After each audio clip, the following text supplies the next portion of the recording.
My family denied me the chance to be happy for the first time in my life. None of them knows this will be the last time they see me. The circumstances of my birth were complicated. I broke up 2 marriages, and my family has never been shy about how they feel about me for that.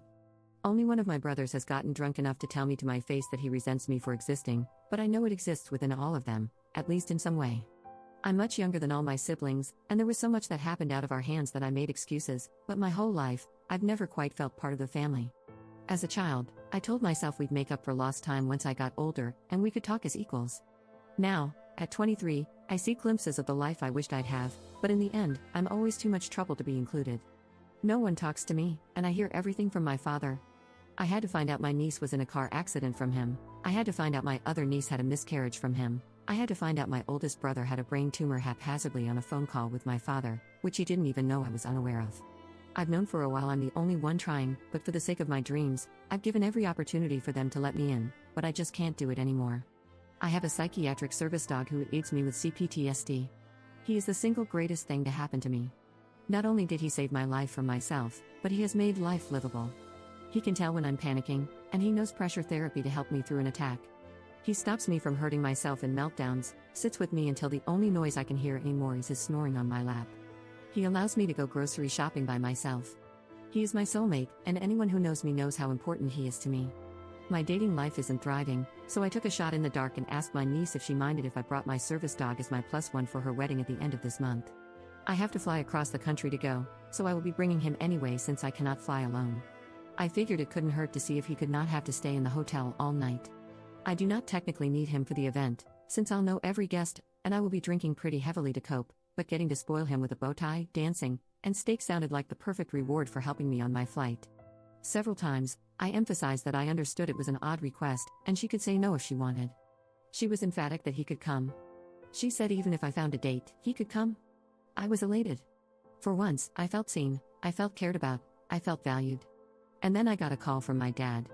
No one wanted to make things awkward, but the mother of the bride was not okay with a dog being at the venue. I explained that he is a trained service animal and will not impede the ceremony in any way, and I'd of course remove him if he did. Still, he said they didn't like it. I was so tired of hearing everyone else's words through my father. He won't be around forever, and sooner or later, they will have to start talking to me. I had one request: let the bride tell me. When I asked her, she said yes, and until she told me she changed her mind, I was under the assumption he could go. Well, I never heard back. My dad kept dropping hints when I'd call him, but I told him what my expectations were. When I RSVP'd, I put my dog as my +1 on the response to let them know I wasn't backing down this time. At this point, I didn't even care if she said he couldn't go, I just wanted to hear it from her. The next morning, I woke up to an email from my father. Not even a text, an effing email explaining that my niece didn't want to be the bad guy, but my dog was not welcome at the wedding. He said he was sorry, but he could still come with me to the hotel if I wanted. Something inside me broke, I think. I think I realized this is truly a helpless case. They are never going to respect me the way I crave them to.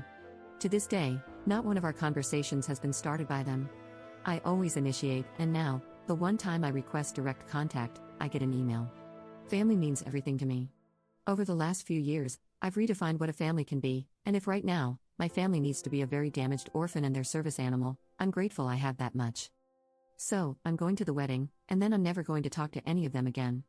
And the sad part is, I didn't even think they're going to notice. Update 1. First, thank you to everyone for the kind words and all the advice. It sincerely means so much that so many people care. I want to address all the questions about why I want to go to this wedding at all. There are plenty of practical reasons that I can name, but the truth is, I need to go for my own closure. I have a strange relationship with death and loss. My mother passed when I was 5, and my family split up right after. I've lost several caregivers to serious diseases, grieving their death as they lived. I've learned how to navigate my grieving process. If I don't go to this wedding, I will regret it. Not only is it my last chance to see my childhood family all together in one place, but if I don't go, I show them they can bully me. I do not want to make a spectacle of my trauma with them, but that does not mean I have to walk away with my tail between my knees. I'm not scared of them. My relationship is non-existent, but I did see my siblings, cousins, nieces, and nephews fairly regularly. When I was a kid, they intimidated and bullied me into silence, but I'm not a child anymore. I lived with these people. I can manage one night, if for no other reason than to prove they cannot control me. So, I went to the wedding. It went about how I expected it to go, though one can never be ready for a spontaneous conga line. Sadly, there was no secret last-minute invite, nor any secret plot of which the bride was unaware. She felt bad saying no, so she lied, and she didn't want to tell me that, and she still didn't, even at the wedding. No one really said much at all, in fact. The mother of the bride did not speak to me at all. My brother tiptoed around the subject until the end of the night. To his credit, he did apologize for all the dog stuff, as he said goodbye. Strangely, the apology didn't make me feel much better. There was no big confrontation either, mainly because no one cared to listen to me if I tried. As the reception began, part of me wondered how much I was going to miss the people, the environment, the vibe, really. Truthfully, I surprised myself with how ready I was to leave. Goodbye was short and bittersweet. The venue was pretty, and the drinks were free, so I made the best of my night, but I got what I needed out of it, I think. Getting home tonight felt like a weight lifting off my shoulders. I know more than ever that I need to do this, and what I once saw as cutting my family in half, I can now see as clearing space for new family, one that cares. Thank you for all your kind words and all the support for my dog. Update 2. Up posting in r/poem 2 months after her original post. You don't love me. You love an idea of me you fabricated in your mind when I was a child. I'm no longer a child. I'm far from perfect, but I'm growing, I'm glowing, and I'm grieving the reality that none of you will ever know the person I become. You call it love, but my scars disagree. You hate my hair, my style, my beliefs, you hate me. And the saddest part is, I don't even think you know you do.